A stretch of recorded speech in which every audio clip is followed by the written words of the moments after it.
എവർക്കും നമസ്കാരം. ഓസാന ടി വിയിലേക്ക് സ്വാഗതം. ഞാൻ ആൽവിൻ പാവോടത്ത്. ഇന്ന് സ്ഥാനാർത്ഥികളോടൊപ്പം പരിപാടിയിൽ പിറവം നിയോജക മണ്ഡലത്തിലെ LDF സ്ഥാനാർത്ഥി ശ്രീ സാബുക്ക് ജേക്കബാണ് ഇന്ന് നമ്മോടൊപ്പം ചേരുന്നത്. പിറവം നിയോജക മണ്ഡലത്തിലെ ഇലക്ഷൻ വളരെ തകൃതിയായി നടക്കുകയാണ്.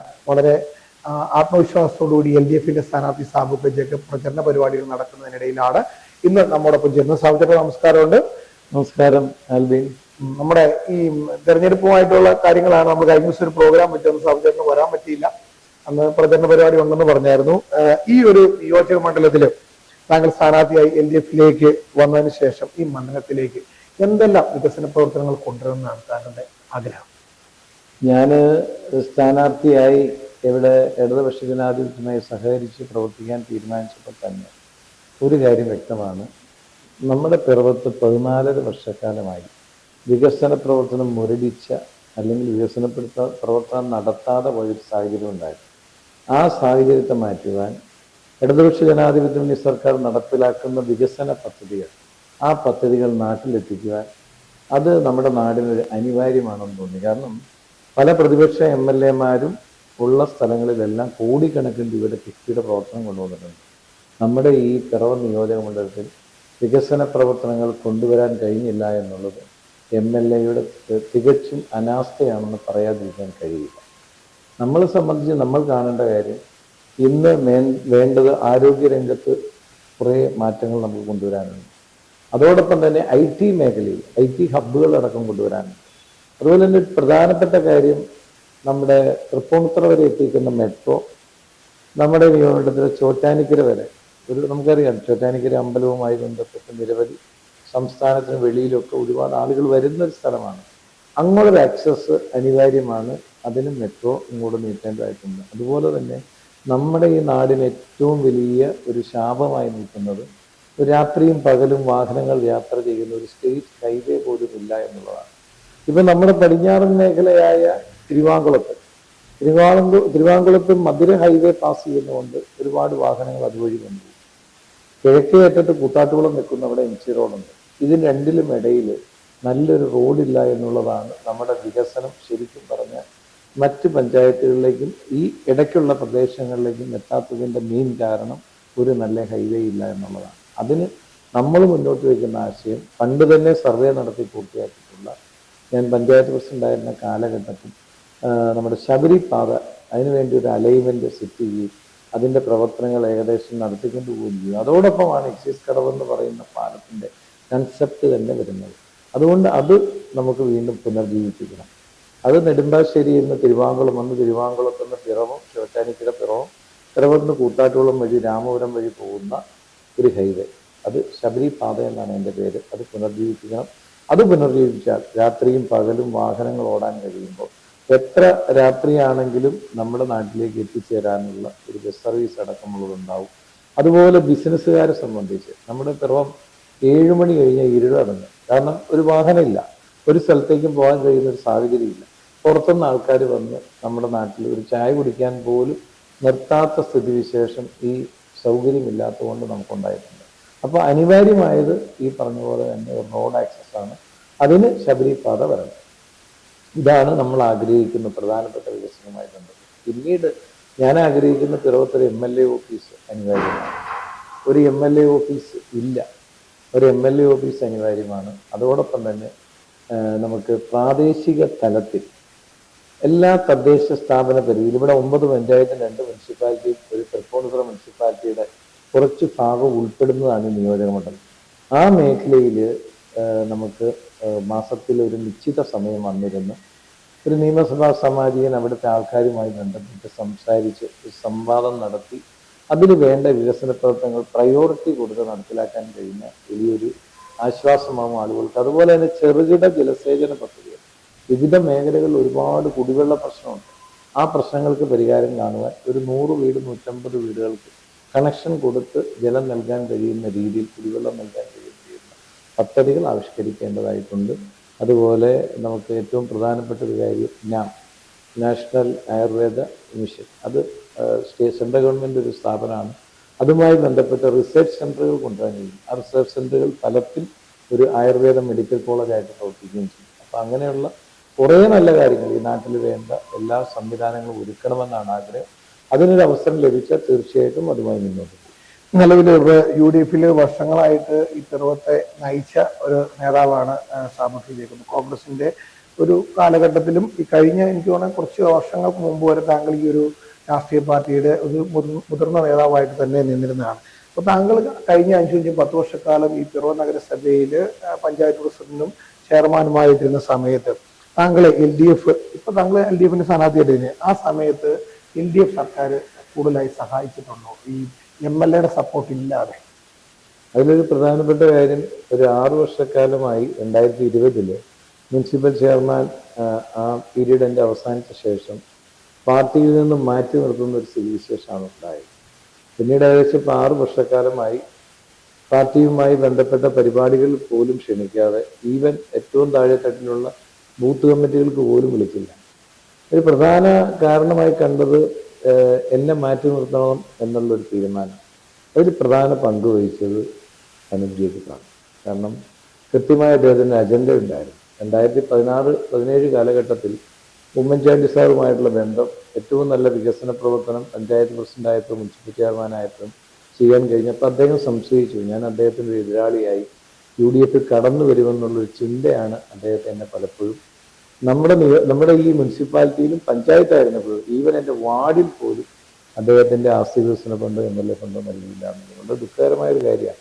9 വർഷക്കാലം ഒരു പൈസ പോലും ഈ നാടിൻ്റെ വികസനത്തിന് വേണ്ടി അദ്ദേഹം നൽകിയിട്ടില്ല. അത് അദ്ദേഹത്തെ അതിലേക്ക് എത്തിക്കുന്നത് കാരണം ഈ അദ്ദേഹത്തിൻ്റെ ഒരു എതിരാളിയായി ഞാൻ വരും എന്നുള്ള അദ്ദേഹത്തിൻ്റെ ഭയമാണ്. രണ്ടാമത്തെ കാര്യം, 2015 മുതൽ 20 വരെ മുനിസിപ്പൽ ചെയർമാനായിരുന്ന കാലഘട്ടത്തിൽ മുനിസിപ്പൽ ചേംബർ സെക്രട്ടറി ആയിരുന്നു.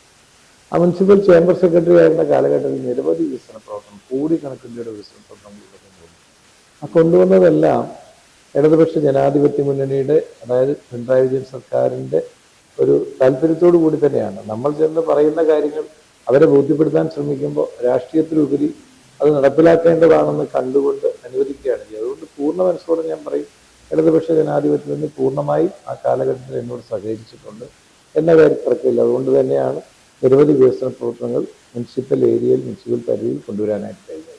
നിലവിലിപ്പോൾ താങ്കൾ ഇപ്പോൾ LDF പാനലിലാണ് ഇപ്പോൾ മത്സരിക്കുന്ന. കേരള കോൺഗ്രസ് മാണി ഗ്രൂപ്പിലാണ് എത്തിയിരിക്കുന്നത്. സാധാരണഗതിയിൽ ഇപ്പോൾ കഴിഞ്ഞ കാലഘട്ടങ്ങളിൽ ഈ ഒരു കോൺഗ്രസ് പാർട്ടിയിൽ ഇത്രയും വർഷക്കാലം നിന്ന ഒരാൾ ഈ പാർട്ടിയിൽ നിന്നും മാറിപ്പോവുക, അല്ലെങ്കിൽ ഈ പാർട്ടിയിൽ നിന്ന് താങ്കൾ വിട്ടുപോകുമ്പോൾ കോൺഗ്രസ് പാർട്ടിയിലുള്ള ഒരു കൂട്ടം ആൾക്കാർ താങ്കളെപ്പോലുള്ളൊരു സ്ഥാനാർത്ഥിയെ അല്ലെങ്കിൽ താങ്കളെപ്പോലുള്ളൊരു നേതാവിനെ പിടിച്ചു നിർത്താനായിട്ട് ശ്രമിച്ചിരുന്നോ? അതിന് എന്തെങ്കിലും താങ്കളും പോകരുത് അങ്ങനെ ഒരു കാര്യങ്ങൾ എന്തെങ്കിലും സംഭവിച്ചു? അതിനകത്തുള്ളൊരു കാര്യം, ഞാനുമായി ബന്ധപ്പെട്ട് സഹകരിക്കുന്ന എല്ലാ പ്രവർത്തകർക്കും അറിയാം, 6 വർഷക്കാലമായി എന്നെ ഒഴിവാക്കുന്ന നയമായിരുന്നു. അതിന് ഏറ്റവും വലിയ ഉദാഹരണം, തദ്ദേശ തെരഞ്ഞെടുപ്പിന്റെ സമയത്ത് എന്നെ പാർട്ടിയുമായി സഹകരിപ്പിക്കരുതെന്ന് കാണിച്ചൊരു കത്ത് VD സതീശന്, പ്രതിപക്ഷ നേതാവിന് ശ്രീ അനൂപ് ജേക്കബ് നൽകി. ഈ കത്ത് കൊടുത്ത് 1-2 ദിവസത്തിനുള്ളിൽ തന്നെ അന്നത്തെ നമ്മുടെ ശ്രീ ബെന്നി ബെഹനാൻ MP അദ്ദേഹം എന്നെ വിളിച്ച് പറഞ്ഞു, ഇങ്ങനെ ഒരു കത്ത് കിട്ടിയിട്ടുണ്ട്, അതുകൊണ്ട് അത് സംസാരിക്കണം, തീർക്കണം എന്ന് പറയുകയുണ്ടായി. പക്ഷേ നേരിട്ട് പലരും സംസാരിച്ചിട്ടുണ്ട്. അത് പ്രാദേശിക നേതൃത്വം താല്പര്യമെടുക്കുന്നില്ല ഇദ്ദേഹത്തെ പാർട്ടിയിലേക്ക് കൊണ്ടുവരാൻ. അതുകൊണ്ട് ഇദ്ദേഹത്തെ കൂട്ടി UDF മുന്നോട്ട് പോകാൻ കഴിയില്ല. അതുകൊണ്ട് അതൊരു പ്രശ്നമാണ്, അതിനെക്കുറിച്ച് ചർച്ച ചെയ്യേണ്ട എന്നുള്ള തീരുമാനമാണ് ശ്രീ അനൂപ് ജേക്കബ് എടുത്തത്. അപ്പോൾ വളരെ കൃത്യമാണ്, സാധാരണക്കാരായ കോൺഗ്രസ്സുകാർക്ക് ആളുകൾക്കും എൻ്റെ നിസ്സഹായാവസ്ഥ വളരെ കൃത്യമായി അറിയാം. അവർക്കൊക്കെ എന്നോട് സഹകരിച്ച് പോകണമെന്നും എന്നെ ഇതിൽ നിലനിർത്തണമെന്നും ആഗ്രഹമുണ്ടായിരുന്നു. പക്ഷെ ഇദ്ദേഹത്തിൻ്റെ പിടിവാശിയാണ് ആ കാര്യത്തിൽ ഞാൻ പാർട്ടി വിടേണ്ടി വന്നത്. പാർട്ടി എന്നെ സസ്പെൻഡ് ചെയ്യുകയല്ല ഇത്, കാരണം പല ആരോപണങ്ങളുണ്ടായിട്ട് അതിലൊക്കെ അന്വേഷണ കമ്മീഷനെ വെച്ച് അന്വേഷണം നടത്തിയിട്ടും ഞാൻ കുറ്റക്കാരനല്ല എന്ന് കൃത്യമായി ബോധ്യപ്പെട്ടുള്ളതാണ്. ഞാൻ ഈ പാർട്ടിയിൽ നിന്ന് രാജിവെക്കുന്ന നിമിഷം വരെ എൻ്റെ പേരിൽ ഒരു നടപടിയില്ല, എനിക്കൊരു ഷോക്കോസ് നോട്ടീസ് പോലുമില്ല. അപ്പോൾ വളരെ കൃത്യമല്ലേ, വളരെ വ്യക്തമല്ലേ കാര്യങ്ങളെല്ലാം. അതുകൊണ്ട് തന്നെ ഒരു സംശയമില്ല, ഇടതുപക്ഷ ജനാധിപത്യത്തിനായിട്ട് സഹകരിച്ചു കേരള കോൺഗ്രസ് മാണിയിൽ ഞാൻ ചേർന്ന് പ്രവർത്തിക്കാൻ തീരുമാനിച്ചു. ജോസ് കെ മാണിയായിട്ട് വർഷങ്ങളായിട്ട് അദ്ദേഹം UDF ഇവിടെ MP ആയപ്പോൾ ഉള്ള വലിയ ആത്മബന്ധമാണ്. അതുപോലെ KM മാണി സാറ് പലപ്പോഴും എടുത്തു പറയേണ്ട കാര്യം, കളമ്പൂർ പാലത്തിന്റെ അപ്രോച്ച് റോഡിന് എൻ്റെ ഒരു ആവശ്യപ്രകാരം 5 കോടി രൂപ നൽകിയതാണ്. 5 കോടി രൂപ നൽകി പല മേഖലയിലെ സ്ഥലം അക്വസിഷൻ അടക്കം നമ്മുടെ പിറവം, മുളക്കുളം, കോമച്ചങ്കുന്ന പള്ളിയുമായിട്ട് ബന്ധപ്പെട്ട് നിരവധി പൈസ അവർക്ക് ഈ സ്ഥലം ഏറ്റെടുത്തതിൻ്റെ പേരിൽ നമുക്ക് നൽകാനൊക്കെ കഴിഞ്ഞിട്ടുണ്ട്. അപ്പോൾ KM മാണി സാറായിട്ടുള്ള ബന്ധം, ജോസ് കെ മാണിയായിട്ടുള്ള ബന്ധം അപ്പൊ തീരുമാനിച്ചു അവരുമായി സഹകരിച്ച് പ്രവർത്തിക്കാൻ. പൊതുപ്രവർത്തകൻ ആകുമ്പോൾ തീർച്ചയായിട്ടും രാഷ്ട്രീയ പ്രവർത്തനം അത്യന്താപേക്ഷിതമാണ്. രാഷ്ട്രീയ പ്രവർത്തനം നടത്തെങ്കിൽ ഒരു രാഷ്ട്രീയ പാർട്ടിയിൽ പ്രവർത്തിക്കുക തന്നെ വേണം. എത്ര സാമൂഹ്യ പ്രവർത്തനം ഉണ്ടെന്ന് പറഞ്ഞാലും കഴിയില്ല. അതുകൊണ്ടാണ് ഈ പാർട്ടിയുമായി ചേർന്ന് പ്രവർത്തിക്കാൻ തീരുമാനിച്ചത്. അങ്ങനെയാണ് ഒരു ഓപ്ഷൻ വരുന്നത്. ഇടതുപക്ഷ ജനാധിപത്യ സ്ഥാനാർത്ഥിയാകാമോ എന്ന് ജോസ് കെ മാണി എന്നോട് സംസാരിക്കുന്നു. ഞാൻ താല്പര്യം പ്രകടിപ്പിക്കുന്നു. അപ്പം തീർച്ചയായിട്ടും പിറവത്തിനൊരു MLA, പിറവത്തിന്റെ ഒരു പ്രവർത്തകാരൻ, എല്ലാവർക്കും അക്സസ് ഉള്ള, എല്ലാവർക്കും കാണാൻ കഴിയുന്ന, എന്നെ എല്ലാവരും സ്നേഹപൂർവ്വം വിളിക്കുന്ന പ്രിയപ്പെട്ട സാബു ചേട്ടൻ. അപ്പോൾ ഒരു അവസരം ലഭിക്കുമ്പോൾ തീർച്ചയായിട്ടും പിറവം ജനത എന്നെ കൈവിടും എന്ന് ഞാൻ കരുതുന്നു. നിലവിൽ സാധാരണഗതിയിൽ ഒരു താങ്കൾ തന്നെ ഇവിടെ പിറവത്ത് പല പരിപാടികളും ഉമ്മൻചാണ്ടിയുടെ തന്നെ പ്രോഗ്രാമുകൾ നടത്തിയിട്ടുണ്ട്. അദ്ദേഹത്തിന്റെ കാലഘട്ടം ഉള്ള സമയം പോലും അദ്ദേഹം മരണപ്പെട്ടതിന് ശേഷമൊക്കെ താങ്കൾ പ്രോഗ്രാമുകളൊക്കെ ഒത്തിരി ചെയ്തിട്ടുണ്ട്. ആ ഒരു കോൺഗ്രസ് പ്രവർത്തനം എന്നുള്ളതിൽ താങ്കൾ അദ്ദേഹത്തിന്റെ ഒരു പാത പിന്തുടരുന്നു എന്നാണ് താങ്കൾ തന്നെ പറഞ്ഞിരുന്നത്. അപ്പോൾ ഈ കോൺഗ്രസ് പാർട്ടിയിൽ നിന്നും ഈ UDF നിന്നും വിട്ടുവന്നപ്പോൾ വിഷമമുണ്ടായ ഒരു വിഷമത്തിന്റെ ആവശ്യം എന്ന് പറഞ്ഞാൽ, ആദ്യം ഒക്കെ എന്നെ ഒഴിവാക്കി നിർത്തുമ്പോൾ, എന്നെ പരിപാടിയിൽ പങ്കെടുപ്പിക്കാതെ നിർത്തുമ്പോൾ എനിക്ക് മാനസികമായി വലിയ പ്രയാസം ഉണ്ടായിട്ടുണ്ട്. പലപ്പോഴും വ്യക്തിപരമായി എന്നെ ഒഴിവാക്കുന്നത് കാണുമ്പോൾ ഞാൻ സ്നേഹിച്ച എൻ്റെ പ്രസ്ഥാനം, ഞാൻ വിശ്വസിച്ച എൻ്റെ പ്രസ്ഥാനം എന്നെ മാറ്റി നിർത്തുമ്പോൾ എനിക്ക് മാനസികമായി ഒരുപാട് പ്രയാസമുണ്ടായിട്ടുണ്ട്. പലപ്പോഴും ഞാൻ ഉമ്മൻചാണ്ടി സാറിൻ്റെ കബറിങ്കൽ പോയി ഞാൻ കരഞ്ഞിട്ടുണ്ട്. പക്ഷെ പിന്നീട് എനിക്ക് മനസ്സിലായി ഇത് നിരന്തരമായി എന്നെ തീർത്തും മാറ്റി നിർത്തുവാൻ, എന്നെ ഒഴിവാക്കാനുള്ള ശ്രമമാണ്. അപ്പൊ ഇനി ഇതിൽ മുന്നോട്ട് പോകാൻ കഴിയില്ല. പ്രത്യേകിച്ച് ഉമ്മൻചാണ്ടി സാറിന്റെ മരണം കൂടി കഴിഞ്ഞപ്പോൾ വളരെ വ്യക്തമായി ഇനി ഇതിൽ തുടരാൻ കഴിയില്ല എന്ന്. അതുകൊണ്ട് തന്നെയാണ് മറ്റൊരു രാഷ്ട്രീയ പ്രസ്ഥാനവുമായി സഹകരിച്ച് പ്രവർത്തിക്കാൻ തീരുമാനിച്ചത്. നമ്മൾ ഏത് പ്രസ്ഥാനത്തിൽ പ്രവർത്തിച്ചാലും ആത്മാർത്ഥമായി പ്രവർത്തിക്കുക, സാധാരണക്കാരായി വരുന്ന ആളുകളെ അവരുടെ പ്രശ്നങ്ങൾ കേൾക്കാൻ തയ്യാറാകുക, അവരുടെ വിഷയങ്ങൾ പഠിക്കുക, അതിന് പരിഹാരം കാണുക. ആ കാര്യങ്ങൾ നമ്മൾ ചെയ്താൽ നമ്മൾ ഏത് രാഷ്ട്രീയ പ്രസ്ഥാനത്തിൽ പ്രവർത്തിച്ചാലും ജനങ്ങൾ നമ്മളോടൊപ്പം ഉണ്ടാവും. സാധാരണ ഒരു ഇത്രയും നാളും താങ്കൾ കോൺഗ്രസിൽ നിന്നും LDF പാതയിൽ താങ്കൾ LDF സ്ഥാനാർത്ഥിയായിട്ട് എത്തിയിട്ടുണ്ട്. നിലവിൽ ഇപ്പോൾ ഒരു പിറവ നിയോജക മണ്ഡലത്തിലെ കഴിഞ്ഞ കാലഘട്ടങ്ങളിലെല്ലാം താങ്കൾ തന്നെ പറഞ്ഞിട്ട് ജേക്കബ് കാര്യങ്ങൾ ചെയ്തതും ആനുകൂല്യത്തിന്റെ കാര്യങ്ങളെല്ലാം ചില സാമൂഹ്യ മാധ്യമങ്ങളിൽ ഒരു കാലഘട്ടത്തിൽ താങ്കൾ കോൺഗ്രസിന്റെ പാതയിലും UDF പാതയിൽ നിൽക്കുമ്പോൾ അദ്ദേഹത്തിന് താങ്കൾക്ക് അവരെ പോലുള്ള ആൾക്കാർക്ക് കാര്യങ്ങൾ പറയേണ്ടി വരും. കാരണം ചാനലിലാണ് വരും. അങ്ങനെയുള്ള ഒരുപാട് സാമൂഹ്യ മാധ്യമങ്ങളിൽ താങ്കളുടെ കാര്യങ്ങളെല്ലാം എടുത്തു വരുന്നുണ്ട്. UDF തന്നെ ഇടുന്നോ അല്ലെങ്കിൽ മറ്റുള്ള പല സൈബർ ഇടങ്ങളിൽ നിന്ന് വരുന്നുണ്ട്. അതിനൊക്കെ എങ്ങനെ താങ്കൾ? അല്ല, അത് വളരെ വ്യക്തമാണ്. 2013 ഈ അനൗദ്യോഗികത ഞാൻ മനസ്സിലാക്കുന്നതിന് മുമ്പ് 2013 നടന്നൊരു വള്ളംകളിയിൽ നടത്തിയ ഒരു ഇന്റർവ്യൂ ആണത്. 2013 അതിനുശേഷം ഒരു യോഗത്തിലും ഞാൻ അദ്ദേഹത്തെ ബൂസ്റ്റ് ചെയ്ത് സംസാരിച്ചിട്ടുണ്ട്. അന്ന് വള്ളംകളി നടക്കുന്നു. ഇദ്ദേഹം തെരഞ്ഞെടുപ്പ് കഴിഞ്ഞ് മന്ത്രിയായി വരുന്ന ആദ്യ ഘട്ടത്തിലാണ്. അപ്പൊ എൻ്റെ ഒരു ആത്മവിശ്വാസമാണ് ഇദ്ദേഹം എല്ലാ കാര്യത്തിലും സഹകരിക്കുമെന്ന് ഞാൻ കരുതി. പക്ഷെ 14-15 ആയപ്പോൾ വളരെ വ്യക്തമായി ഇദ്ദേഹം ഒരു കാര്യത്തിനും സഹകരിക്കില്ല, ഇദ്ദേഹത്തിന് ഫോളോ അപ്പ് ഇല്ല, ഒരു പദ്ധതിയും പുറത്ത് കൊണ്ടുവരാൻ താല്പര്യമില്ല എന്ന് വ്യക്തമായതിനു ശേഷം ഞാൻ സംസാരിച്ചിട്ടില്ല. ആ ഇടുന്ന വീഡിയോ കൃത്യമായി പരിശോധിച്ചാൽ കാണാൻ സാധിക്കും. 2013 ഞാൻ പറഞ്ഞതാണ്. ഈ 2026 വരെ അങ്ങനെ എൻ്റെ ഒരു വീഡിയോ അദ്ദേഹത്തെ ഞാൻ ബൂസ്റ്റ് ചെയ്ത് അദ്ദേഹം ഒരു വികസന നായകനാണെന്ന് പറയുന്നത് കാണിക്കാൻ കഴിയുമോ? ഇല്ല. ഈ വീഡിയോ തന്നെയാണ് ഇങ്ങനെ തിരിച്ചും മറിച്ചും കാണിച്ചുകൊണ്ടിരിക്കുന്നത്. അതിൽ വളരെ വ്യക്തതയില്ല. നമ്മൾ UDF നമ്മൾ പ്രവർത്തിക്കുന്ന സമയത്ത് സംസാരിച്ചിട്ടുണ്ട്. അദ്ദേഹത്തിന് ഞാൻ വോട്ട് ചെയ്ത് പോയിട്ടുണ്ട്. 2012 തെരഞ്ഞെടുപ്പിൽ മത്സരിക്കുമ്പോൾ പർവ്വത്തെ UDF ചെയർമാൻ ഞാനാണ്. അദ്ദേഹത്തിന് വേണ്ടി പ്രവർത്തിച്ചിട്ടുണ്ട്. അതൊരു തെറ്റല്ലല്ലോ. അത് പൊതുപ്രവർത്തനത്തിന്റെ ഒരു രീതിയല്ലേ. രാഷ്ട്രീയത്തിൽ പ്രവർത്തിക്കുമ്പോൾ ഉണ്ടാകുന്ന ഒരു സാഹചര്യം എന്ന് മാത്രമേ ഉള്ളൂ. അത് 2013 കഴിഞ്ഞോടുകൂടി അത് കട്ട് ചെയ്തു. പിന്നെ ഞാൻ പറഞ്ഞിട്ടില്ല. കാരണം എനിക്ക് പറയാൻ കഴിയില്ല. എനിക്ക് ബോധ്യപ്പെട്ട കാര്യം ഞാൻ പിന്നെ എങ്ങനെ മാറ്റി പറയും? അന്ന് എൻ്റെ വിശ്വാസമായിരുന്നു. വിശ്വാസം പറഞ്ഞ കാര്യമാണത്. പക്ഷെ പിന്നീട് മനസ്സിലായി ഇദ്ദേഹം ഈ നാടിനോടോ ഈ സാധാരണക്കാരോടോ പാവപ്പെട്ടവരോടോ ഒരു കാര്യത്തിനും ഒരു കരുണയും കാണിക്കാത്ത വ്യക്തിയാണെന്ന് വളരെ വ്യക്തമാണ്. അത് തെളിയിക്കാൻ ഒരുപാട് കാര്യങ്ങൾ എൻ്റെ കയ്യിലുണ്ട്. പക്ഷെ അതിനുള്ളൊരു സമയമല്ല ഇത്. ഇനി 3 ദിവസമേ തെരഞ്ഞെടുപ്പിനുള്ളൂ. ആ തെരഞ്ഞെടുപ്പിൽ മാക്സിമം വോട്ട് വാങ്ങി വിജയിക്കുക എന്നുള്ളതാണ്. അതുകൊണ്ട് ഞാൻ അദ്ദേഹത്തെ കുറിച്ച് പറയാൻ ആഗ്രഹിക്കുന്നത്. നിലവിലിപ്പോ താങ്കള് LDF പാനലിൽ വന്നു ഒരു സ്ഥാനാർത്ഥിയായി എഴുതി. LDF എങ്ങനെയാണ് താങ്കളെ ഇപ്പോൾ കാണുന്നത്? കാരണം ഈ നിരവധി കാര്യങ്ങൾ LDF-ഉം UDF-ഉം ആയിരുന്ന സമയത്ത് പിറവം നഗരസഭയിലൊക്കെ കുറെ വിഷയങ്ങളുണ്ട്. താങ്കൾക്കെതിരായിട്ട് താങ്കളുടെ പ്രതിപക്ഷത്തിരുന്നവരൊക്കെ പ്രവർത്തിച്ചിട്ടുണ്ട്. എങ്ങനെയുണ്ട്? ഒരു കൂട്ടായ പരിശ്രമത്തിലാണോ താങ്കൾ പാർട്ടി മുന്നോട്ട് പോകുന്നത്? അത് തികച്ചും രാഷ്ട്രീയമല്ലേ, വ്യക്തിപരമല്ലല്ലോ. ഇടതുപക്ഷ ജനാധിപത്യ മുന്നണിയുടെ ഒരാളെ കുറിച്ച് ഞാൻ മോശമായി സംസാരിക്കുന്നില്ല. 10 കൊല്ലക്കാലം പഞ്ചായത്ത് പ്രസിഡന്റ് ചെയർമാനായിട്ടിരിക്കുമ്പോൾ എനിക്ക് വ്യക്തിഗത പരിചയമുള്ള കാര്യമല്ല. ഞാനത് ചെയ്യാറില്ല.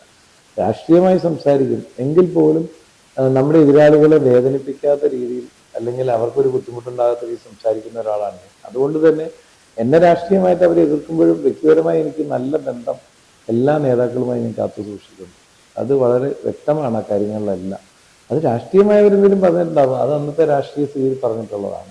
ഇപ്പോൾ ഇടതുപക്ഷ ജനാധിപത്യ മുന്നണി ഒന്നടങ്കം ഒരു അഭിപ്രായ വ്യത്യാസമില്ലാതെ ഒറ്റക്കെട്ടായിട്ട് പ്രവർത്തിക്കുന്നു എന്നുള്ളതാണ് ഞാൻ എൻ്റെ വിജയത്തിന്റെ ശുഭപ്രതീക്ഷയായി കാണുന്നത്. നിലവിൽ താങ്കൾ ഇപ്പോൾ സ്ഥാനാർത്ഥിയായി എത്തി വളരെ ഒരു മാസ കാലഘട്ടമേ ഉണ്ടായിരുന്നുള്ളൂ. കാരണം ഈ ഒരു തെരഞ്ഞെടുപ്പുമായി ബന്ധപ്പെട്ട് നടക്കാൻ താങ്കൾ ഈ ഒരു നിയോജക മണ്ഡലത്തിലൂടെ യാത്ര ചെയ്യുമ്പോൾ ഒരു പഞ്ചായത്ത് പ്രസിഡന്റും നഗരസഭയുടെ ചെയർമാനായിരുന്ന താങ്കൾ ഒരു LDF-ന്റെ സ്ഥാനാർത്ഥിയായി അവരുടെ ഒരു മുഖമായി താങ്കൾ ചെല്ലുമ്പോൾ ജനങ്ങൾ എന്താണ് പറയുന്നത്? ജനങ്ങൾ കൂത്താട്ടോളം മുതൽ താങ്കൾ ഇപ്പോൾ മുളന്തുരുത്തി, കൂത്താട്ടോളം, അല്ലെങ്കിൽ അങ്ങനെയുള്ള സ്ഥലങ്ങളിലൂടെ എല്ലാം യാത്രകളെല്ലാം നടക്കുന്നുണ്ട്.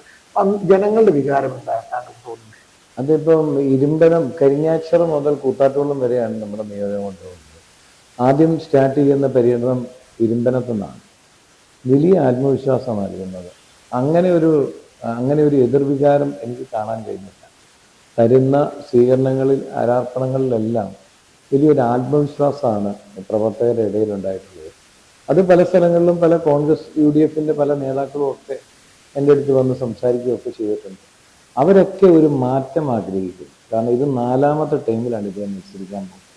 4.5 വർഷക്കാലം മന്ത്രി, 2 ടൈം MLA-യുമായി പ്രവർത്തിച്ച ഒരു വ്യക്തിയാണ്. ആ വ്യക്തിയെ ജനങ്ങൾ അക്സെപ്റ്റ് ചെയ്തിട്ടില്ല എന്നതിന് വ്യക്തമായ തെളിവാണ് ഓരോ സ്വീകരണവും. ഞങ്ങളുടെ ഇപ്പോൾ ഒരു ദിവസം പോലും മുടങ്ങാതെ 8 ദിവസം ഇരുമ്പനത്തു നിന്ന് ആരംഭിച്ച യാത്ര കൂത്താട്ടുകുളത്ത് പര്യവസാനിച്ചു.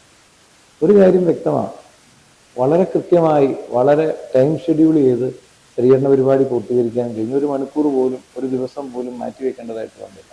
ഒരു ഈശ്വരാനുഗ്രഹം, വളരെ കൃത്യമായ പരിപാടികൾ പൂർത്തീകരിക്കാൻ സാധിച്ചു. പക്ഷെ എനിക്കുണ്ടായ ആത്മവിശ്വാസം ആ പര്യടനം പൂർത്തിയായപ്പോൾ ഒരു കാര്യം വ്യക്തമായി, ജനങ്ങൾ നമുക്ക് അനുകൂലമാണ്.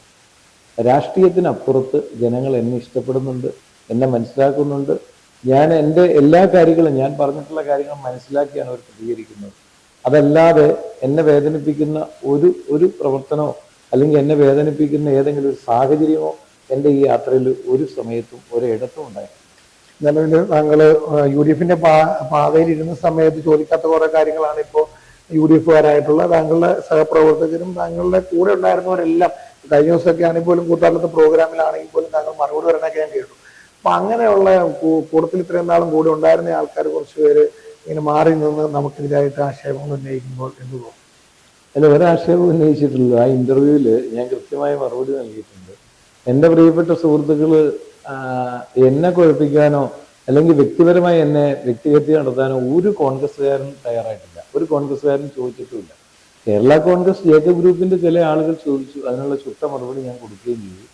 അവരല്ലാതെ ഒരു കോൺഗ്രസ്സുകാരനും എന്നെ വ്യക്തിപരമായി വേദനിപ്പിക്കാനോ അല്ലെങ്കിൽ വ്യക്തിപരമായി കുഴപ്പിക്കുന്ന ഒരു ചോദ്യം പോലും ചോദിച്ചില്ല എന്നുള്ളത് ഞാൻ അനുഭാവപൂർവ്വം കാണുന്നു. അതിൻ്റെ അർത്ഥം കോൺഗ്രസിന്റെ ഒരു ഭാഗം ആളുകൾ കൃത്യമായി എനിക്ക് വോട്ട് ചെയ്യും എന്ന് തന്നെയാണ് എൻ്റെ വിശ്വാസം. നിലവിൽ കഴിഞ്ഞ ദിവസം MLA-യുടെ ഒരു പ്രോഗ്രാം പങ്കെടുത്തപ്പോൾ അദ്ദേഹം അന്ന് സാബുക്ക് ജേക്കബ് പരിപാടിയിലില്ലായിരുന്നു. അന്ന് അവസാനം ഒരു ചോദ്യം വന്നപ്പോഴത്തേക്കും താങ്കളെ കുറിച്ച് ഒരു കാര്യം പറഞ്ഞത് താങ്കൾ ശ്രദ്ധിച്ചോ അറിയില്ല. പിറവത്തെ നമ്മൾ പിറവംകാരൊക്കെ ആകുമ്പോൾ പിറവും പുഴയും അതുപോലെ മണലും കാര്യങ്ങളെ കുറിച്ചൊക്കെ ഒരു കാര്യം അദ്ദേഹം പറഞ്ഞിരുന്നു. താങ്കളുടെ കാലഘട്ടത്തിലായിരുന്നു മണലും വാരുന്നതും അതൊക്കെ എല്ലാം മാറിയതിന്റെ കാര്യങ്ങൾ കേസുണ്ടെന്നൊക്കെ പറഞ്ഞു. അങ്ങനെ ഒരു ആക്ഷേപം താങ്കൾക്കെതിരായിട്ട് മത്സരിക്കുന്ന ഒരു ഇപ്പൊ അദ്ദേഹം UDF-ന്റെ അങ്ങനെ ഒരു ആക്ഷേപത്തെ കുറിച്ച് എന്താണ്? സാധാരണ ജനങ്ങളെല്ലാം ഇങ്ങനെയുള്ള കാര്യങ്ങൾ കേട്ട് കഴിയുമ്പോൾ ഒരു ഭാഗം മാത്രമാണ് ചിന്തിക്കുകയുള്ളൂ. അപ്പൊ താങ്കൾ ആ സമയത്ത് ഇവിടെ ഉണ്ടായിരുന്ന ആളാണ്. അപ്പൊ താങ്കൾക്ക് അതിനൊരു മറുപടി കൊടുക്കാവുന്നതാണ്.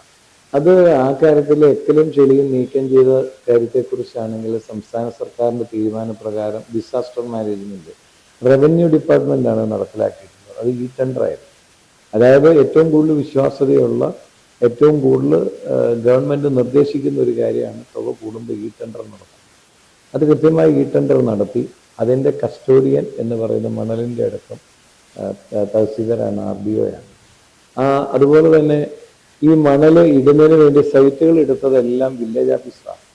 നഗരസഭയായിട്ട് ഇതിനകത്ത് യാതൊരു ബന്ധവുമില്ല. നഗരസഭ ജസ്റ്റ് ഒരു ഒരു നടത്തിപ്പുമായി ബന്ധപ്പെട്ടുള്ള കാര്യങ്ങളല്ലാതെ മറ്റുള്ള ഒരു കാര്യങ്ങളിലും അത് തന്നെ ഒരു ടെൻഡർ ചെയ്ത് ലേലം വിളിച്ച് ലേലം എടുത്ത ആളാണ് അതിൻ്റെ വർക്കെല്ലാം ചെയ്യുന്നത്.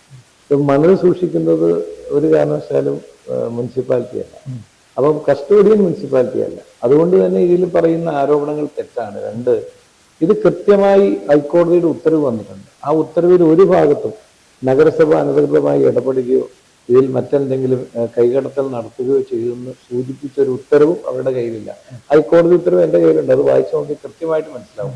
ഈ മണൽ വിൽക്കാൻ കഴിയാത്തത് കൊണ്ട്, ഇതിനെതിരെ കേസിന് പോയത് കൊണ്ട്, അവരുടെ വാരൽ അവർക്ക് തുടരാൻ കഴിയാത്തതുകൊണ്ട്, എക്കലും ചെളിയും നീക്കം ചെയ്യുന്ന പരിപാടി പൂർണ്ണമായും നടപ്പിലാക്കാൻ കഴിയാത്തത് കൊണ്ട് അവരുടെ പണം തിരിച്ചു കൊടുക്കാനേ പറഞ്ഞിട്ടുള്ളൂ.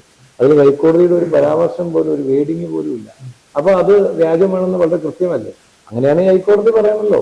ഇതിനകത്ത് പരിശോധിച്ചപ്പോൾ മുനിസിപ്പാലിറ്റിയുടെ ഭാഗത്ത് നിന്ന് വന്ന് നടത്തിയ ചില കാര്യങ്ങൾ ഞങ്ങൾക്ക് ആശങ്കയുണ്ട്, സംശയമുണ്ട്, അങ്ങനെ ഒരു വാക്കുമില്ല. അത് വളരെ കൃത്യവും വ്യക്തവുമാണ്. കാരണം ഇതിന്റെ മേൽനോട്ടം വഹിച്ചത് ആദ്യമാണ്. അതുപോലെ ADM ആണ്, ഡിസാസ്റ്റർ മാനേജ്മെന്റ് ADM ആണ് ഇതിന്റെ മുഴുവൻ നടത്തിയത്. അപ്പൊ ആ ആരോപണങ്ങളൊക്കെ എന്ന് പറഞ്ഞാൽ ഇപ്പോൾ പറയുന്നത് ഞാൻ LDFന്റെ സ്ഥാനാർത്ഥിയായതുകൊണ്ടാണ്. വളരെ കൃത്യമല്ലേ? അന്നിരുന്ന വൈസ് ചെയർമാൻ, അന്നിരുന്ന MLA, അങ്ങനെ ആക്ഷേപം ഉണ്ടെങ്കിൽ ആ സമയത്ത് പറയണ്ടേ? ഇത്രയും വർഷം കഴിഞ്ഞിട്ട് കഴിഞ്ഞ ഭരണസമിതിയിൽ അവരുണ്ടായിരുന്നു, ഈ ഭരണസമിതിയിൽ അവർക്ക് പറയാൻ പാടില്ലേ? ഇപ്പൊ അത് പറയുമ്പോൾ ഞാൻ സ്ഥാനാർത്ഥി ആയതുകൊണ്ട് മാത്രം ആരോപിക്കുന്ന. പിന്നെ ഞാൻ ഇങ്ങനെയുള്ള കാര്യം അദ്ദേഹത്തെ കുറിച്ച് ആരോപിക്കുകയാണെങ്കിൽ എത്രയോ കാര്യങ്ങൾ ആലോചിക്കാണ്ട്, എത്രയോ കോടിക്കണക്കിന് രൂപയുടെ അഴിമതി കഥകൾ സോഷ്യൽ മീഡിയയിൽ വരുന്നുണ്ട്, അത് പറയാനുണ്ട്. പക്ഷെ ഞാൻ ഈ സമയം അതിന് ഉപയോഗിക്കുന്നില്ല. അദ്ദേഹത്തിന്റെ കുടുംബ പ്രശ്നങ്ങൾ വരെയുണ്ട്. നമ്മൾ അങ്ങനെ ഒരാളെ വ്യക്തിഗത നടത്താൻ അതിനൊന്നും ഞാൻ തയ്യാറല്ല. അതൊക്കെ പറയുമ്പോൾ സ്വാഭാവികമായും എതിർ സ്ഥാനാർത്ഥി എന്നുള്ള രീതിയിൽ എനിക്കത് ഡാമേജ് ആകും എന്നുള്ളതുകൊണ്ട് ഞാനത് പറയുന്നില്ല.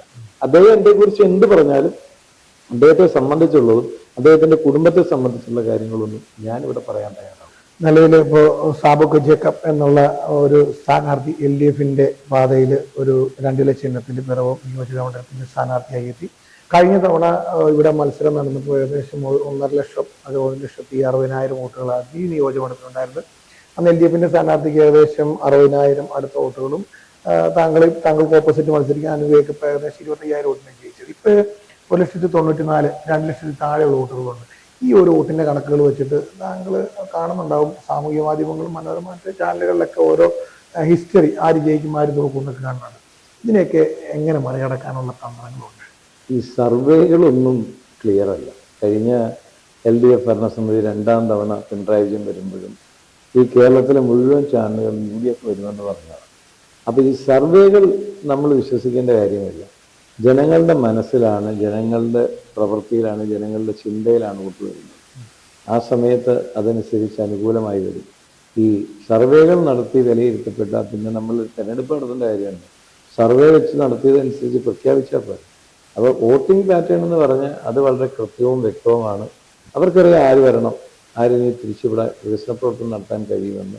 ജനങ്ങൾ ഉത്തമ ബോധ്യമുള്ളവരാണ്. അവർ അതനുസരിച്ച് വോട്ട് ചെയ്യും. സർവേകളെ കുറിച്ച് മൈൻഡ് ചെയ്യേണ്ട കാര്യമില്ല. ഒരു നിസ്സംശയം പറയാം, MJ ജേക്കബിന് ശേഷം ഇടതുപക്ഷ ജനാധിപത്യ മുന്നണി പിറവം തിരിച്ചു പിടിക്കും. അതിനുള്ള ഏറ്റവും അനുകൂലമായ സാഹചര്യവും ഒരു സമയമാണിപ്പോൾ. അത് MLAക്ക് നടത്തിയ പിറവത്തിരുന്ന MLAക്കെതിരെയുള്ള ഒരു വികാരം അത് 100% ഇടതുപക്ഷ ജനാധിപത്യ മുന്നണിക്ക് അനുകൂലമായി മാറും. നിലവിലെ ഒരു കാര്യം കൂടി ചോദിക്കട്ടെ. സാധാരണ താങ്കൾ ഒരു കോൺഗ്രസിന്റെ പാതയിൽ നിന്നും കോൺഗ്രസിന്റെ ചെറുപ്പകാലഘട്ടം മുതൽ കോൺഗ്രസിൽ പ്രവർത്തിച്ച് വന്ന ഒരു വ്യക്തിയാണ്. താങ്കൾക്ക് അറിയാത്തതായിട്ട് പുറത്തൊന്നുമില്ല. താങ്കൾക്കറിയാം ബൂത്ത് ഏത് ബൂത്താണ്, ഏത് സ്ഥാനാർത്ഥികൾ എവിടെയൊക്കെ എന്തൊക്കെ ഉണ്ടെന്നുള്ളതിന്റെ ഒരു കറക്റ്റായിട്ടുള്ള ചിത്രം അറിയാവുന്ന ഒരാളാണ്. താങ്കളിപ്പോൾ കുറച്ചൊന്നും പറഞ്ഞ പോലെ അനിൽ ജേക്കബിന് പോലും വോട്ടുകൾ പിടിക്കുന്നതിനും ടി ജേക്കബിന്റെ കാലഘട്ടം പോലെ അദ്ദേഹത്തിന് കൂടെ ഉണ്ടായിരുന്നതാണ്. അപ്പൊ താങ്കൾക്ക് ഇങ്ങനെ പിറവം പോലുള്ള ഒരു പട്ടണം അല്ലെങ്കിൽ പിറവം നിയോജക മണ്ഡലത്തിലെ സ്പന്ദനങ്ങൾ ഇപ്പോഴും പഴയ കാര്യങ്ങളിലൂടെ തന്നെ മുന്നോട്ട് പോയി ഒരു നല്ല വിജയം LDFന് കൊടുക്കാൻ സാധിക്കും എന്നുള്ള വിശ്വാസമുണ്ടല്ലേ? വലിയ ആത്മവിശ്വാസമാണ്. ഞാൻ പറഞ്ഞല്ലോ, ഞാനിപ്പോൾ ഈ ഇത്രയും ദിവസം പൊതുജനങ്ങളായിട്ടാണ് ബന്ധപ്പെട്ടത്. ഒരു ദിവസം പോലും വളരെ വൈകി വീട്ടിലെത്താറുള്ളൂ. ഏറ്റവും കൂടുതൽ ആളുകളെ നേരിട്ട് കാണാനുള്ള ശ്രമം ഞാൻ നടത്തി. ആ ശ്രമങ്ങളിലൊന്നും എന്നെ വേദനിപ്പിക്കുന്ന ഒരു വർത്തമാനം പോലും ആരുടെ ഭാഗത്തുനിന്നും ഉണ്ടായിട്ടില്ല. ഞാൻ ചെയ്തത് ശരിയാണ്, മറ്റു മാർഗമില്ലാത്തതുകൊണ്ടാണ് UDFൽ നിന്ന് പോകേണ്ടി വന്നത് എന്ന് അവർക്ക് വ്യക്തമായി അവർ മനസ്സിലാക്കിയിട്ടുണ്ട്. പിന്നെ രണ്ടാമത് ജനങ്ങൾ ആഗ്രഹിക്കുന്നു ഒരു പിറവംകാരൻ, ഒരു പിറവത്ത് നിന്നുള്ള ഒരാൾ, ഏറ്റവും വിളിച്ചാൽ വിളിപ്പുറത്ത് വരുന്ന ഒരു വ്യക്തി ഇവിടെ MLA ആയി വരണമെന്ന് അവർ ആഗ്രഹിക്കുന്നു. 60 വർഷമായി പിറവത്തുണ്ടാകാത്ത കാര്യമാണ്. പിറവം പ്രദേശത്തുനിന്ന് ഒരു നിയമസഭാ സാമാജികൻ ഉണ്ടായിട്ടില്ല. അപ്പോൾ ആ നിയമസഭാ സാമാജികൻ ഉണ്ടെന്ന് ഒന്നടങ്കം എന്നെ ഏറ്റവും സ്നേഹത്തോട് വിളിക്കുന്ന എല്ലാ സാബു ചേട്ടൻ എന്ന് വിളിക്കുന്ന പ്രവാസികളായിട്ടുള്ള ആൾക്കാർ, ഇവിടെയുള്ള ചെറുപ്പക്കാർ എല്ലാവരും ആഗ്രഹിക്കുന്നു. ഇപ്പം നടന്ന ഒരു റോഡ് ഷോ തന്നെ അതിന് ഏറ്റവും വലിയ തെളിവാണ്. എത്ര മനോഹരമായിട്ട് ആ ചെറുപ്പക്കാർ ആ പരിപാടിയിൽ പങ്കെടുത്ത് അത് വിജയിപ്പിച്ചത്. വളരെ വ്യക്തമല്ലേ? പിറവത്തുനിന്ന് ഒരു MLA ഉണ്ടാകണം, വികസന പ്രവർത്തനം ഉണ്ടാകണം, ആളുകൾ വിളിച്ചാൽ വെളിപ്പുറത്ത് വരുന്ന ഒരാളുണ്ടാകണം. കല്യാണത്തിനും അല്ലെങ്കിൽ മരണത്തിനും മാത്രം പോകുന്നത് അത് തെറ്റാണെന്നൊന്നും ഞാൻ പറയുന്നില്ല. അത് പലപ്പോഴും ആക്ഷേപങ്ങൾ പറഞ്ഞു കേട്ടിട്ടുണ്ട്. കല്യാണത്തിനും മരണത്തിനും പോകുന്ന ഒരാൾ അത് ചെയ്യുന്നത് തെറ്റാണെന്ന് ഞാൻ പറയുന്നില്ല. പക്ഷെ അത് മാത്രമാകരുത് ഒരു നിയമസഭാ സാമാജികന്റെ പ്രവർത്തനം. ഈ നാടിന് വേണ്ടി വികസനം ചെയ്യുവാൻ, നാട്ടുകാർക്ക് വേണ്ടി പ്രവർത്തിക്കാൻ കഴിയുന്ന ഒരു വ്യക്തിയാകണം. ആ വ്യക്തി മരിച്ച വീട്ടിലും കല്യാണ വീട്ടിലും ഒക്കെ ഉണ്ട്, അതിനെന്നെ കുഴപ്പം. പക്ഷെ രണ്ടും വേണം. ആ രണ്ടുമാണ് ജനങ്ങൾ പ്രതീക്ഷിക്കുന്നത്. ആ രണ്ടും പ്രതീക്ഷിക്കുന്ന ഒരാളെ ഈ തവണ ഇടതുപക്ഷ ജനാധിപത്യ മുന്നണി വിജയിപ്പിക്കും. അതിനുവേണ്ടിയുള്ള പ്രവർത്തനവുമായി മുന്നോട്ട്. താങ്കൾ LDFന്റെ സ്ഥാനാർത്ഥിയായി ഈ നിയോജക മണ്ഡലത്തിൽ വിജയിച്ചു വന്നു കഴിഞ്ഞാൽ പിറവത്തിന്റെ സമഗ്രമായ ഈ നിയോജകമണ്ഡലത്തിൽ സമഗ്രമായ ഒരു വികസന കാഴ്ചപ്പാടുകളോടുകൂടിയാണ് താങ്കൾ എത്തിയിരിക്കുന്നത് എന്നുള്ള ഒരു ഇപ്പൊ തന്നെ നിലവിൽ താങ്കൾ പറഞ്ഞു കഴിഞ്ഞു. ഒരു സമഗ്രമായ വികസനം പിറവത്തിന് കാഴ്ചവെക്കാനായിട്ട് സാധിക്കും. ഉറപ്പല്ലേ? മൂന്നാം തവണയും ഇടതുപക്ഷ ജനാധിപത്യത്തിന് വരും. കാരണം വളരെ കൃത്യമായി അവർക്കൊരു പൊളിറ്റിക്സ് ഉണ്ട്. ഒന്ന്, ഒരു പെൻഷൻ ഒരു ദിവസം പോലും മുടങ്ങാതെ നൽകുന്നത് സാധാരണക്കാർ ആഗ്രഹിക്കുന്നത്. അപ്പം ഞാൻ ഈ യാത്ര ചെയ്തു പോകുമ്പോൾ പല അമ്മമാരും ഹാരാർപ്പണം നടത്തിയെന്ന് ചെവി പറയും. ഇന്നലെ എൻ്റെ അക്കൗണ്ടിൽ 4000 വന്നു, മിനിഞ്ഞാന്ന് എൻ്റെ അക്കൗണ്ടിൽ 4000 വന്നു, ക്ഷേമ പെൻഷൻ വന്നു. ഇതൊക്കെ ജനങ്ങൾ സാധാരണക്കാർ ആഗ്രഹിക്കുന്നതാണ്. അപ്പോൾ സാധാരണക്കാർ ആഗ്രഹിക്കുന്ന ക്ഷേമ പദ്ധതികൾ, ക്ഷേമ പെൻഷൻ അടക്കം വികസന പ്രവർത്തനങ്ങളൊക്കെ നടത്തുന്ന ഒരു ഗവൺമെന്റിന് ആര് വേണ്ടെന്ന് പറയും? ഇത് ഇടതുപക്ഷ ജനാധിപത്യത്തിന് ആ കാര്യത്തിൽ വിജയം കൈവരിച്ചിട്ടുണ്ട്. മറിച്ച് അപ്പുറം നിൽക്കുന്ന മുന്നണിയെ സംബന്ധിച്ച് എന്താ പറയാനുള്ളത്? ഏറ്റവും വലിയ ദുരന്തം വയനാട് ദുരന്തം. ആ വയനാട് ദുരന്തത്തിൽ കുറ്റം പറയുകയല്ല, അതിൽ പണം പിരിച്ചിട്ട് ഒരു വീടെങ്കിലും വെച്ചു കൊടുക്കാൻ കഴിഞ്ഞു. ആര് വിശ്വസിക്കും? എത്ര മുഖ്യമന്ത്രിമാർ രംഗത്തിറങ്ങിയിട്ടുള്ളൂ? ആ ഒരു മുന്നണിയെ ആര് തോളിലേറ്റു? അപ്പൊ അതുകൊണ്ട് തന്നെ ഒരു സംശയം വേണ്ട. ജനം വികസനത്തിന് അനുകൂലമായി, ജനക്ഷേമ പ്രവർത്തനങ്ങൾക്ക് അനുകൂലമായി ചിന്തിക്കുമ്പോൾ ഇന്നത്തെ സാഹചര്യത്തിൽ ഇനിയും വരേണ്ടത് ഇടതുപക്ഷ ജനാധിപത്യമാണ്.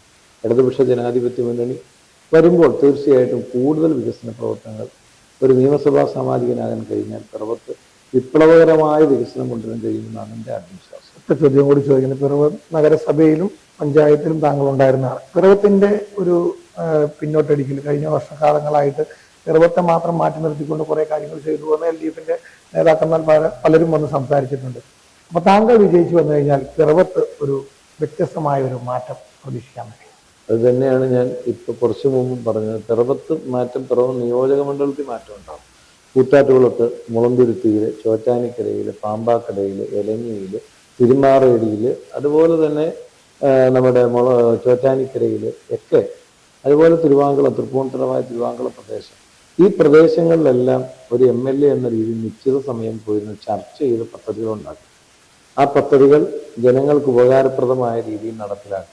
24 മണിക്കൂറും പ്രവർത്തിക്കുന്ന ഒരു പൊതു ഓഫീസ്, ഒരു പബ്ലിക് ഓഫീസ് MLAക്ക് ഉണ്ടാകും. MLAക്ക് ഒരു നിയമസഭാ സാമാജികൻ എന്ന രീതിയിൽ സ്റ്റാഫിനെയും ഈ ഓഫീസ് നടത്താനുള്ള എല്ലാ സാഹചര്യവും സംസ്ഥാന സർക്കാർ നൽകുന്നുണ്ട്. എന്തുകൊണ്ടത് പ്രയോജനപ്പെടുത്തുന്നില്ല? നാട്ടുകാർ ആഗ്രഹിക്കുന്ന ഒരു MLAയുടെ സേവനം ഈ MLAക്ക് കൊടുക്കാൻ കഴിയുന്നില്ല. അതാണ് ജനങ്ങൾ ഇപ്പൊ അദ്ദേഹത്തെ എതിർക്കാനുള്ള കാരണം. അത് അദ്ദേഹത്തിന് ഇതുവരെ ബോധ്യപ്പെട്ടിട്ടില്ല എന്നുള്ളതാണ് ഏറ്റവും ദുഃഖകരമായ കാര്യം. ഏതായാലും ഞാൻ ഒരിക്കൽ കൂടി പറയുന്നു, വികസനം കൊണ്ടുവരിക എന്നുള്ളതാണ് നമ്മുടെ അജണ്ട. എൻ്റെ 10 വർഷക്കാലത്തെ പ്രവർത്തനം വിലയിരുത്തുമ്പോൾ എല്ലാവർക്കും ആ കാര്യത്തിൽ ഒരു ഉറപ്പുണ്ട്. ഒരവസരം ലഭിച്ചാൽ പിറവത്ത് വികസനം കൊണ്ടുവരും, ഒരു സംശയമില്ല. അത് നല്ല വികസനം, നല്ല രീതിയിൽ ഈ നാട് 14 വർഷം പുറകോട്ട് പോയത് മുന്നോട്ട് നടക്കാൻ കഴിയുന്ന രീതിയിൽ വികസനം കൊണ്ടുവരും എന്നുള്ളതാണ് എൻ്റെ ഉറച്ച വിശ്വാസം. അതിന് ഈശ്വരൻ അനുഗ്രഹിക്കും. ഇനി 3 ദിവസമേ ഉള്ളൂ. അപ്പോൾ 2 ചിഹ്നത്തിൽ വോട്ട് രേഖപ്പെടുത്തി എന്നെ വിജയിപ്പിക്കണമെന്ന് ഏറ്റവും സ്നേഹത്തോടെ അഭ്യർത്ഥിക്കുന്നു. പിറവം നിയോജക മണ്ഡലത്തിലെ സ്ഥാനാർത്ഥിയോടൊപ്പം എന്ന പ്രോഗ്രാമിൽ ഇന്ന് നമ്മോടൊപ്പം ശ്രീ സാബു കെ ജേക്കബ് LDFന്റെ സ്ഥാനാർത്ഥി നമ്മോടൊപ്പം അല്പസമയം പങ്കെടുത്തു. ഈ നിയോജക മണ്ഡലത്തിലെ വിവിധമായ കാര്യങ്ങൾ അദ്ദേഹം ചർച്ചയിൽ വന്നു. പിറവംകാരനായ ഒരാൾ MLA ആയി വരികയാണെങ്കിൽ പിറവം നിയോജക മണ്ഡലത്തിൽ തന്നെ വ്യത്യസ്തമായ ഒരുപാട് വികസന പ്രവർത്തനങ്ങൾ കൊണ്ടുവരാനുള്ള ഒരു കാഴ്ചപ്പാടുമായിട്ടാണ് അദ്ദേഹം ഈ ഒരു സ്ഥാനാർത്ഥിത്വം കിട്ടിയതോടുകൂടി LDFന്റെ പാതയിൽ എത്തിയിരിക്കുന്നത്. എന്താണെങ്കിലും എല്ലാവിധ ഭാവങ്ങളും നേരുന്നു. ജീവിച്ചു വരട്ടെ എന്ന് പ്രാർത്ഥിക്കുന്നു. നന്ദി, നമസ്കാരം. Thank you very much. Thank you.